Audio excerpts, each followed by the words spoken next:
Welcome back to another Tip Tuesday.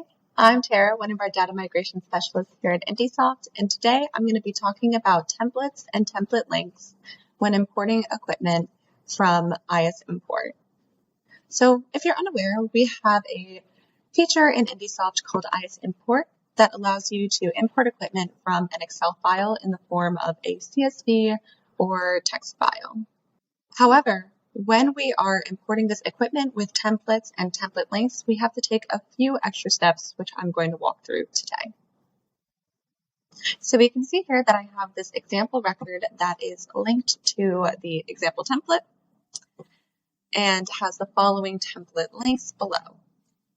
We can see up here that those are in fact linking correctly. I'll go ahead and walk through the steps that we'll need to take to get these template links in place. We can see here that I have my Excel sheet that we'll be importing that has our company ID and our template.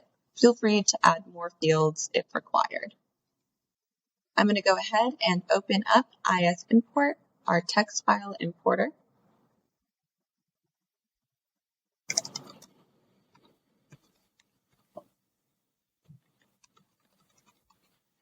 The text file importer, IndySoft, will have you log in with admin credentials.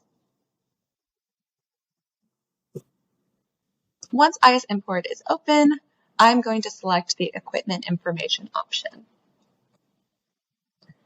Next, I'm going to select the file that I would like to import.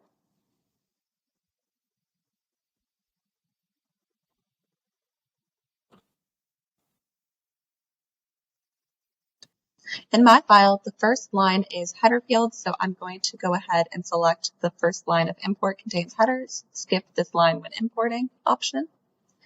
And then finally, I'm going to select the manually specified template links before import. Once I've selected my file and the aforementioned options, I am going to go ahead and map the fields to my file. In my case, I just have that company, ID, and template name. Before importing, we're going to want to view our mapping, make sure everything looks good. In my case, all these fields are lining up. And before we hit finish, I do want to stress that all of the changes that are made with the text file import cannot be undone. The only way to revert these actions is through obtaining a backup of the database before this change was made. So just be sure that you're being extra cautious when running this utility. With that being said, I'm going to go ahead and select Finish. And I will get the option to specify my template links. So in here, I can come in and say that I want to link my serial number, my type and subtype, and my manufacturer and model. Okay.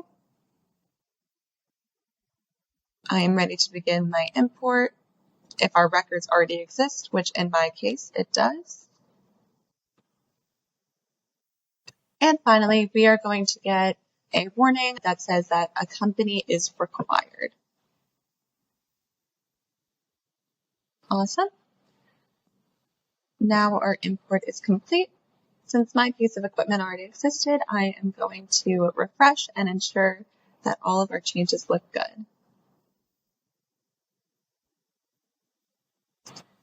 And here we can see that the template was imported as well as our template links.